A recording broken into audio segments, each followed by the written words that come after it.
Umani nga ng samot-saring komento at reaksyon ang naging asal ni Senador Raffy Tulfo kay Senador Bato de la Rosa, nang nag-walkout ito sa pagdinig sa Senado noong nakaraang linggo. Sa isang aktwal na pangyayari sa Senado, naganap ang hindi pagkakaunawaan sa pagitan nina Senador Ronald Bato de la Rosa at Senador Raffy Tulfo sa isang pagdinig ng Senate Committee on Public Order and Dangerous Drugs nitong Martes.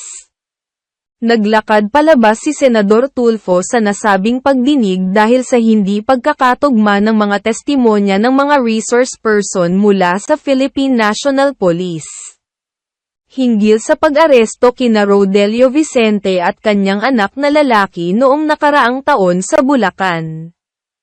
Isa rin sa pinanto niya ang pagtatanong kung bakit nakabanet ang mga pulis sa operasyon sa halip na nakauniporme. Sa kabila ng pag-walkout ni Tulfo, nagpatuloy pa rin si Senador de la Rosa sa pagpapatuloy ng pagdinig. Pinanto niya na nauunawaan niya ang pagkakaroon ng banet sa mga pulis sa operasyon dahil sa posibleng banta sa seguridad kung nakauniporme ang mga ito habang nagseserbisyo ng warrant of arrest.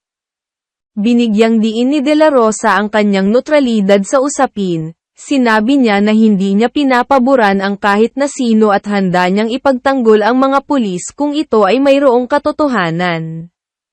Dagdag pa niya na ang kanyang layunin ay maging patas sa lahat ng aspeto at hindi siya nagtutulak ng pansariling agenda. Samantala, sa programa naman ni Kaado at Paras, ay nagkomento ang dalawang mamayag sa kanilang saloobin ukol sa inasta ni Tulfo. Aniya pa ni Kaado na ginagamit lang ni Tulfo ang kanyang ugali para makahakot ng views at pera sa YouTube. Hindi lang pambabastos, pagmumula sa mga testigo, mga guest sa Senado, mga resource persons. Ngayon, nag-graduate na. Ang iniinsulto, yung kanya ng kasama, na senador. Yung peers na niya ang talagang brat itong tao na ito at tumayo, nag-walk out, ang kalamihan sinasabi, nag-iinarte na naman ito. Pinapalabas niya na siya yung Robin Hood, defender of the poor. At yung mga tao na ikangay inaapi daw ang mga pobre ay mga mga salbahi daw. Maski nag-i-explain pa, nagbibigay pa ng kanilang testimonya, explanation. Hindi siya nakikinig. Kasi made up na yung mind niya. The most insulting action by a colleague to another colleague is walking out. And sabi ni Bato, hindi naman pwede yan. Pambabastos yan sa mga resource persons. At without saying, pambabastos na rin yan sa kasama mo. Those are uncivilized kasama mo sa komite. Uncivilized way of doing things. Worse pa ito nung isang kakilala ko na I forgive him and I even withdraw my case.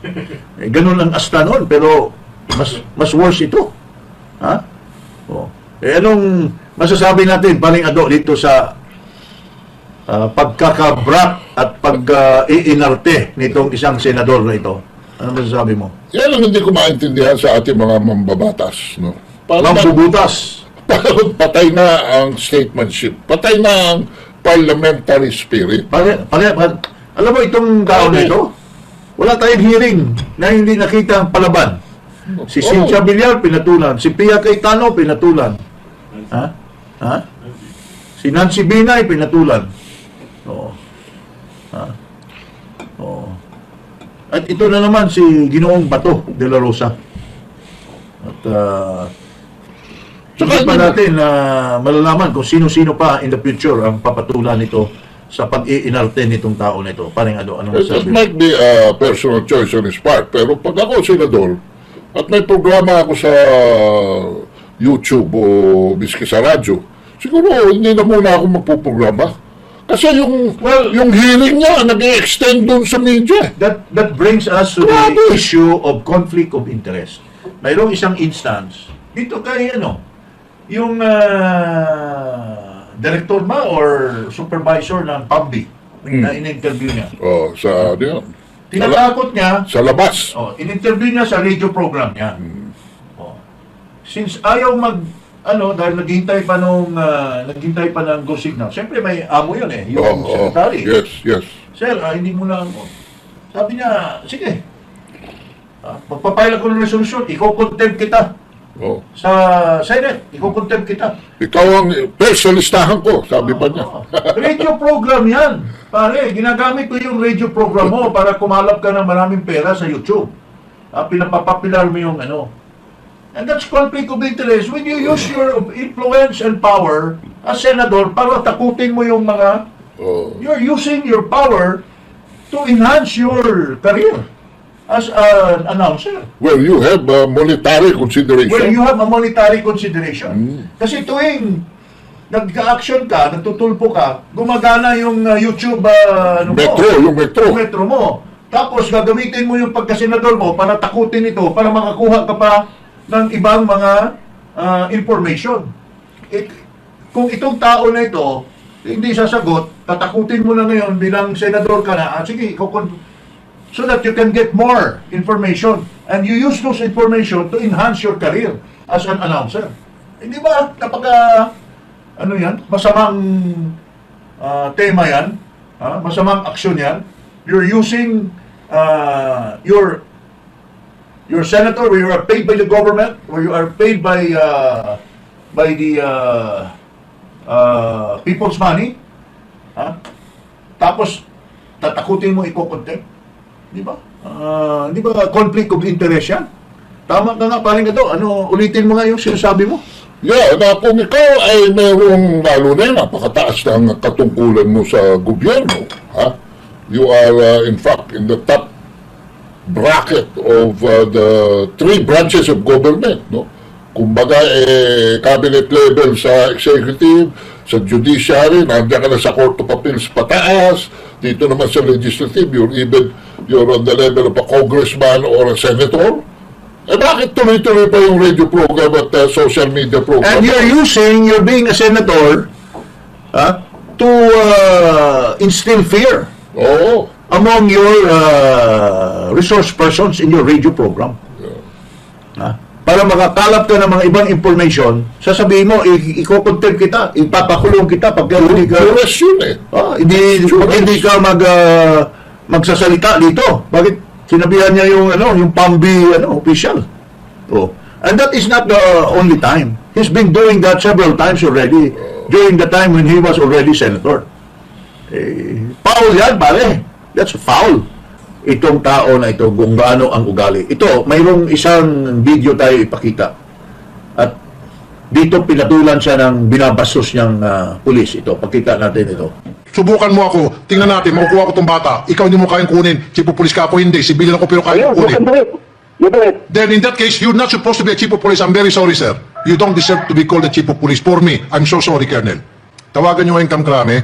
Sorry, Colonel, Sorry. Meron po tayong proseso. I know the Natin process, yung sir. tao. But, sir, you can... Pwede ko bang i-drag yung tao ko para i-personal nilang buhay yan? Sir naman, I know personal Wala point, pang may kaso eh. pero, sir, he committed a crime.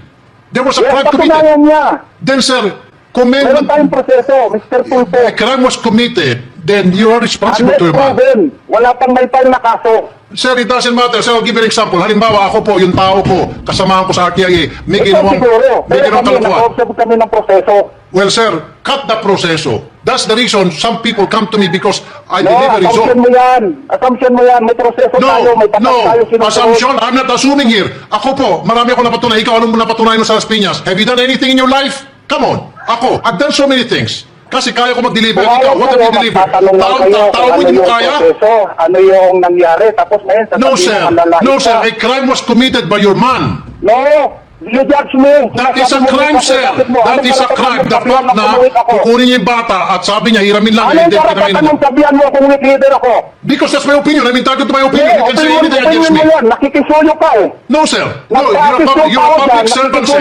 You're a public servant. Huwag ka dapat magpapala sibuyas. Public servant ka, sir. And I'm entitled to my own Alam opinion. ko. And you can also say anything against me. At tatangipin ko yan. Dahil you entitled your opinion. Nakisuyo ka para makausap yung tao. Ngayon, sasabihan mo kung Nakisuyo ako para sabihin sa'yo, yung Bakit? tao mo gumawa ng Alam mali, mo ba disiplinahin mo yung yung tao mo mga gumawa ng mali, ginagawa sir. Mali yung tao mo, sir. Hindi ikaw Hindi, mali dito mali ang tao mo. ka. Pero however, sir, para kinukusinti mo. Masyado kang maliit ng tao. Judge me. Sir, nanilito ko ng tao doon sa mga hindi gumagawa ng kanilang trabaho. Ano ba dapat kong gawin doon? Sir, yung mga gumagawa ng trabaho, trust me, pinupuri ko po sa dito in high heavens. Magaling ko ako pumuri. Kung magaling ako mambatikos, mas magaling ako pumuri. Marami na akong nakakalam dyan. namin yung asawa, nag-decide yung asawa no, na mag-file ng kaso. Ano Sir. bang mali doon? Dumadaan tayo sa proseso. Tapos sasabihin mo, No, leader sir. ako. Kasi, sir, Oh. tao mo kasi yan, sir. Meron Eh. tayong korte. O, kita mo ha, example yan.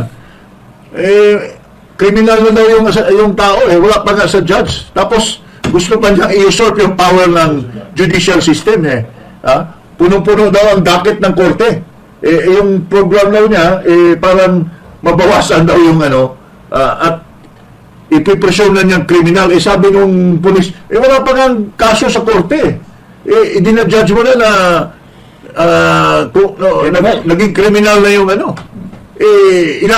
wala pang akusasyon. So, isa yan sa mga Parang yung kay Hontiveros. parang Monteveros. Sinarge na si Sinarge na si Kibuloy Kibuloy na doon sa resolution pa lang niya, criminal na. Oo.